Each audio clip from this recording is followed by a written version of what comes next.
Fast food ਦੇ ਢਾਬੇ ਉੱਤੇ ਬਹਿ ਕੇ ਪੀਜ਼ਾ ਖਾਵੇ, ਨੱਕ ਚੜਾਵੇ, ਮੈਨੂੰ ਵੇਖੇ ਤਿਬੜੀ ਪਾਵੇ। ਪਰ ਮੈਂ ਕੌਣ? ਮੈਂ ਇੱਕ ਪੇਂਡੂ।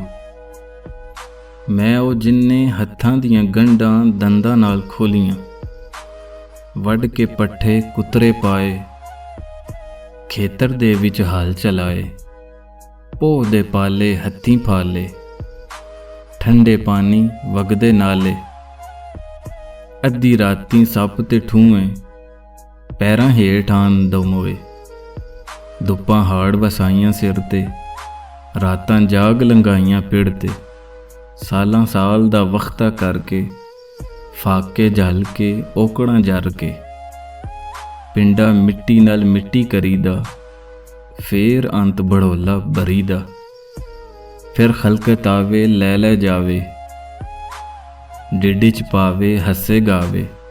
ਮੈਂ ਹਾਰੀ, ਮੈਂ ਕਿਸਾਨ, ਮੈਂ ਪੇਂਡੂ, ਇਹੋ ਮੇਰਾ ਮਾਨ। ਜਦ ਮੈਂ ਵੇਖਾਂ ਇਹੋ ਸੋਚਾਂ, ਮੇਰੇ ਖੂਨ ਪਸੀਨੇ ਦੀ ਮਿਹਨਤ ਰੰਗ ਲਿਆਈਏ। ਖਲਕਤ ਰੱਬ ਦੀ ਰੋਟੀ ਖਾਵੇ, ਇਹੋ ਸਾਡੀ ਕਮਾਈ ਏ, ਇਹੋ ਸਾਡੀ ਕਮਾਈ ਏ।